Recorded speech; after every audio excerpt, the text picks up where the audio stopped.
Welcome back to another Giant Slayer TV video. Today we'll be exploring the top 5 compositions for ranked play in patch 10.4. Because 10.4 was a smaller patch for balancing, there hasn't been a ton of shakeups in the meta, so a lot of the previous top 5 builds are still viable. That said, our analysts are here to break down the top 5 builds to look for and what makes them strong. But before we begin, please don't forget to click the links in our description. Give your support to everyone who helped make this video happen. We host many TFT tournaments with plenty of exciting content to come, so be sure to also follow our Giant Slayer TV social media pages. All right, let's get right into it, starting with number 5 on our list, Shadows. While this isn't in order of strength, Shadow is one of the most consistent compositions in the meta right now for placing top 4. At the end of 10.3, it was becoming more popular to see 6 Shadow forced in the endgame for this build, and that's remained true in 10.4. The end goal, of course, is to get either a Master Yi or a Shadow Lux and play 6 Shadow. The core champions are still Kindred and Scion being the most important, with Master Yi as a late game necessity. Outside of the 3 core Shadow units, you can play a Mystic to pair with Yi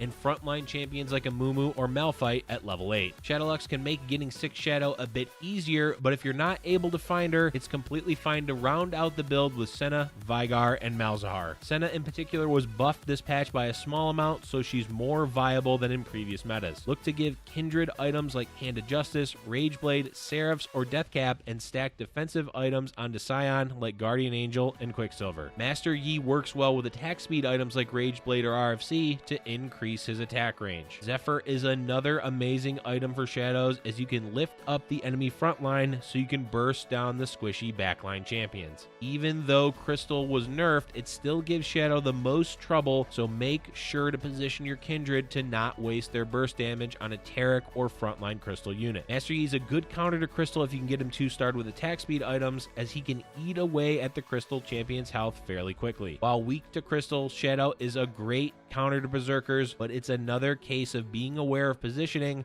as you don't want your Kindred to get caught in the auto attack range of Olaf. Next up, we have our number 4 build for 10.4, Rangers. Despite a few nerfs to Crystal, Taric, and Poison, this build is still one of the best at securing wins when you're able to get all of the pieces together. Rangers is still the most expensive late game build, as you need at least a Taric 2, Twitch 2, and Ashe 2 if you want to get into the top 2. Those 3 are your core champions, with supporting champions like Singed, Karma, Braum, and 2 additional Rangers if you're going to play the 4 Ranger variant. Poison was nerfed in 10.4, but it's still a strong addition to the late game build, though you can forego playing it in favor of keeping 4 Rangers and 2 Mystic. Both Twitch and Ashe can be your item carries, with Rageblade being core on both. Infinity Edge is a strong choice for Twitch, and Static Shiv is the main damage item for Ashe. Taric works best with a Guardian Angel, and if you're playing Singed, try to grab a Morellonomicon for him. One major change for Rangers in 10.4 is the mini rework to Glacial, which makes Braum and Ezreal a strong pairing for the early and mid game to help transition you towards late game Rangers. Ezreal is a fantastic item carry, and Braum is a strong frontline option all game, so pairing them together, especially if you add in 2 more Glacials for the mid game, can help transition towards level 7 and 8 much easier. Since we've mentioned the Glacial changes, let's talk about our number 3 build that utilizes the change,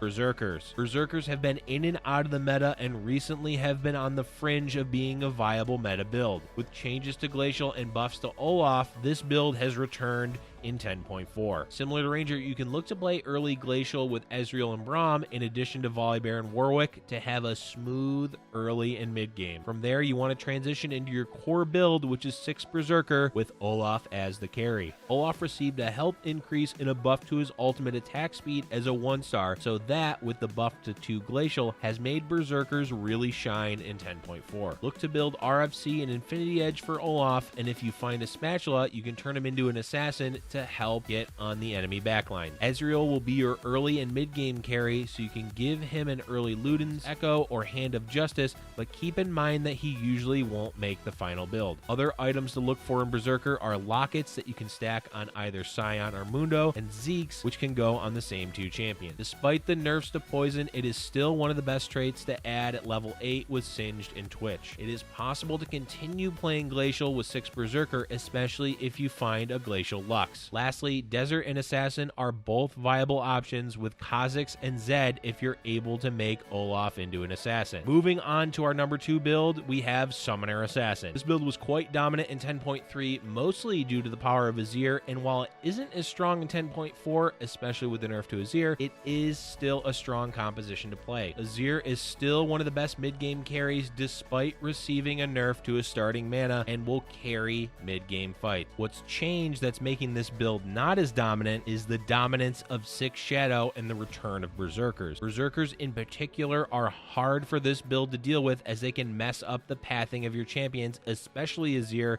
and if Olaf is left untouched, then the fight is much harder to win. Always try to keep your Azir away from the side that Olaf is jumping. Other core champions for this build are really flexible, though Yorick 2 is a must-have. Kha'Zix, Qiyana, and Zed are the go-to assassins, with Karma, Annie, and Soraka as great supporting champions. Azir is the main carry, so look to stack him with Rageblade, and due to the nerf to his starting mana, items like Hand of Justice or Shojin are great to help get his ultimate off sooner. Quicksilver or Guardian Angel are fantastic defensive items for Azir as well. Kha'Zix can be a really strong secondary carry with items like Bloodthirster, RFC, and Quicksilver. Yorick will need a Guardian Angel, and with him and Soraka being in the composition, if you get a spatula, you can make either Azir or Zed a light unit. If you do find a Zed 2, he works best with items like Bramble Vest, Redemption, Dragon's Claw, and Guardian Angel. Lastly, a good item to look for in this build is Zephyr, which you can give to Qiyana. Place her in a corner with your other assassins and they'll jump to the middle back row, as there's often only one champion in the corner to bait assassin. Now for the last build on our list, coming in at number 1 is Predators. It may be a bit of a surprise to see this build in the meta considering both Crystal and Poison were nerfed, but those two traits are exactly what makes this composition viable in 10.4. While the core build uses 3 Predator, having Crystal in with the Ashe and Skarner can do well against most popular builds right now, including 6 Shadow. Preventing the burst damage helps a lot, and this build not only has Crystal to do that, but Steel with Rek'Sai and Nocturne. This makes the core build Kog'Maw, Skarner, and Rek'Sai for the Predators, with Ashe or Taric and Nocturne to round out the Crystal and Steel. Add in Singed and Mundo or Twitch for Poison and you've got your full build. Kog'Maw is still the most important champion to give items in this build, so give him at least 1 Luden's Echo, though 2 is preferable. Other strong items for him are Static Shiv and Runin's Hurricane. Rek'Sai and Skarner are both great options to give items to in the front line, so build defensive ones like Guardian Angel, Bramble Vest, Redemption, and Dragon's Claw. Singed with Morellonomicon is still a must-have, so try to secure that item later in the game for him. While Hyper Rolling is the most common way to play this build, where you roll to hit Kog'Maw 3, it is viable to play a standard game where you transition faster into Crystal, Ranger, and Poison. Look to level up at a normal pace in the mid-game instead of focusing on Hyper Rolling for upgrades, and try to grab Ashe and Twitch as early as you can. This is one of the ways to transition away from Predators into a Ranger build. Otherwise, the most common way to play Predators will be rolling for Kog'Maw 3 on 3-1 and then again at 4-1 if you're able to hit him the first time. Make sure you scout before doing this, as contesting rolls makes it harder to hit